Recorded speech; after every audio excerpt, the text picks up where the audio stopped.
It's been 3 years, but is the Hero 5 session still any good? Well, we gotta take it out of its box to find out. What's up, everyone? I'm the Everyday Dad, and if I can figure it out, you can figure it out. And welcome to, I don't know, there's not really a name for it. We'll call it old-timey tech? Vintage tech? Something like that.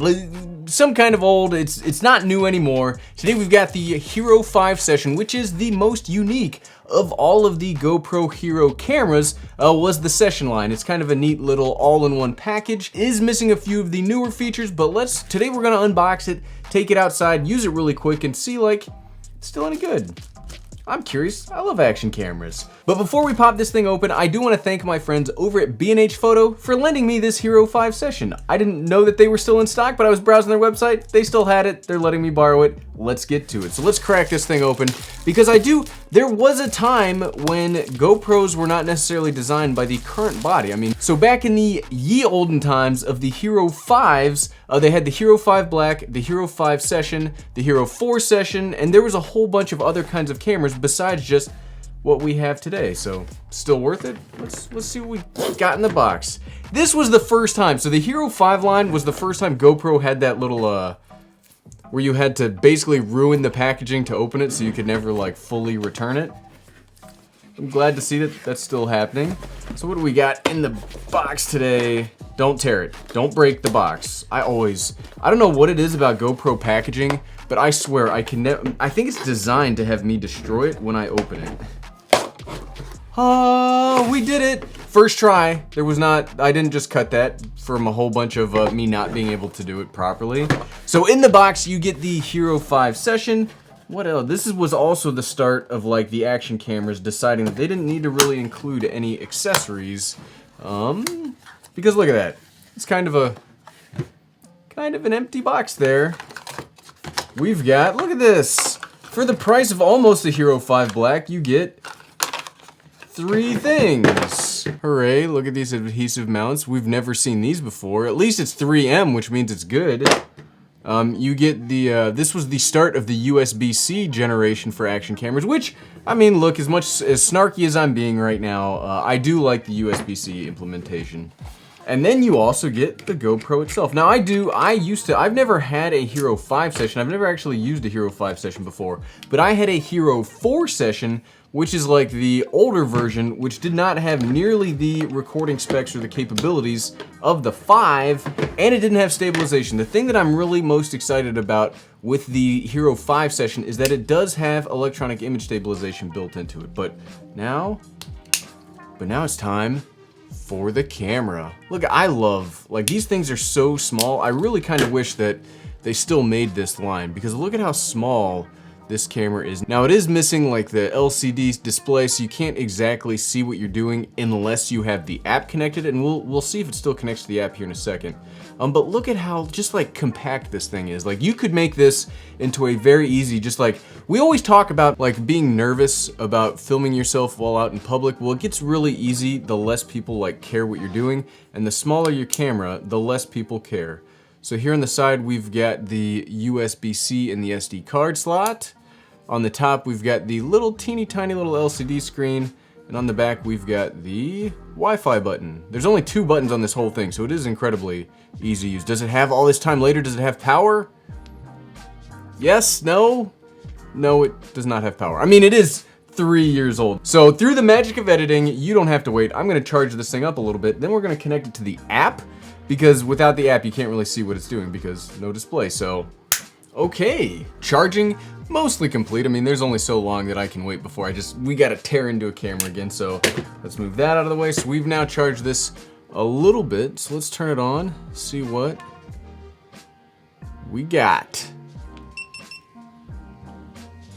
So you'll note, oh, yep, language English, yep, English, yes. So you can see we've got the battery charge, we've got no SD card. I mean, you can change stuff up from here, but it's gonna be a little more fiddly than, you know, I normally like or recommend. We'll just do 1080p 30. What's this? Medium, narrow, linear, super. Well, even super view. Super view is my favorite. So we'll just, for the purposes of this video, we will just keep it in 1080p. So you can You know, from here you can absolutely change stuff, but what will be the actual easiest way to do this is to use the GoPro app. And I actually downloaded the GoPro. It's angry about something. I downloaded the GoPro app on this Pixel 3a. So we are going to find my camera.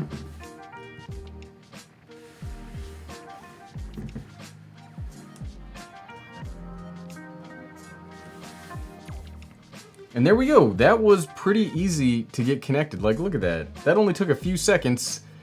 Okay, I'm honestly impressed by that, because normally, I mean, I haven't used a Hero 5 session before, but normally when you connect cameras, you gotta go to the Wi-Fi, you gotta go to the Bluetooth. I didn't have to do any of that, and it just worked really well. So you can see that it's working. It works pretty well. There's not very, I mean, there's some delay, there's some latency on there, but it's not terrible. Now, from the GoPro app, you can change all of the settings. So the way that I would use this is I would change all of my settings, or I would have my settings pre-staged through the app, and then I would go out and just hit record, because fiddling with those buttons, that's gonna be a pain in the butt. So what do we got here? We got resolution up to 4K 30. Field of view, again, wide. That's not a Hero 5 session thing, that's just a GoPro in general thing. So let's drop it down to 1080p just so we get access to everything.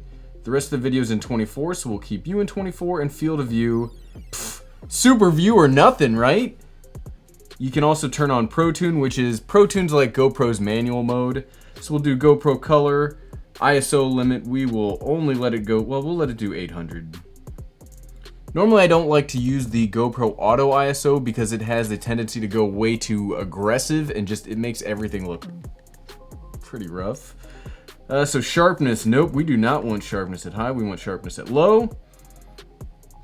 ISO limit, shutter, auto, we'll leave everything else at auto for right now, just because we don't want it to do that. Beeps, we gotta turn the, we'll put the beeps on low. I do like beeps, but too much. Field of view, super view, video stabilization on, Pro Tune, yep.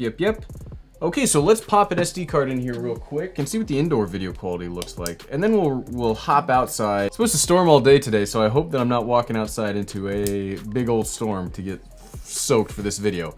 But I do it for you guys. Okay, so. And we're recording. You can see we're on the app.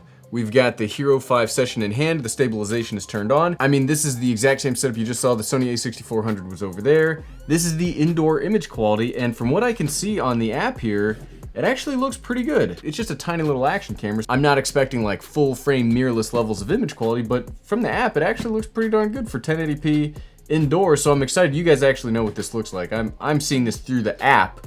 You're seeing it like actually rendered and processed into the video. So hopefully it looks pretty good. How's that stabilization holding up? As handheld footage, if you're gonna use this to like talk to it, you're probably gonna be doing this a lot. So I hope the stabilization is holding up pretty well. GoPro nowadays is like the standard bearer of stabilization, right? This was when they were first starting out with like the Hero 5 line, really was when they started doing electronic image stabilization. So it's, from what I remember, it's not terrible, but it's not necessarily the best. So here's hoping that it looks pretty, I mean, I really think that this, I think from the app, it looks pretty darn good. So let's hop outside real quick and find out, is it actually gonna keep being any good? Or, you know, let's see. See you out there. Okay, now we're outside. I did decide to bring the app out with me. Normally I would not have the app out when we're out and about doing the vlogging test, but I did kind of want to see, like, have a way to reference it, even though I don't normally do that. Why did I bring the app? I don't know. We'll put the app away. So yeah, this is the outdoor image quality of the GoPro Hero 5 session. This is super initial impressions. Again, I've never actually used the Hero 5 session. I've used the Hero 4 session, which did not have image stabilization. So this is in super view, 1080p, 24 frames per second. I do have the image stabilization turned on, and this is the audio quality you can get.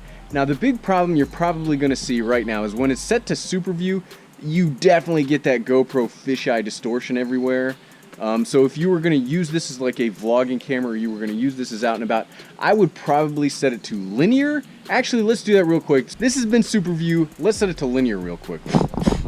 Hey, I'm actually glad that I had the app out now, because I used the app to change it up for linear. But yeah, this is linear. If you were going to use this as a vlogging camera, this is more what I would use, because it does go a long way to taking out that fisheye distortion. Now, I really like super view for doing action type stuff, like if I'm riding my mountain bike or I'm on my motorcycle. Super view is my favorite for that, just because it shows you everything. but if you're going to be talking to the camera, you definitely don't want people to feel nauseous because of how warpy it is. But yeah, this has been the outdoor image quality and the audio quality. We will be making a couple more videos comparing this against like the latest and greatest new action cameras, the Hero 7 Black and the DJI Osmo Action. But what do you guys think? Leave a comment below. I'd like to know, is this vintage, old schooly time tech something that you're interested in? Because I will absolutely make more of these. I double dog dare me. Thanks for watching.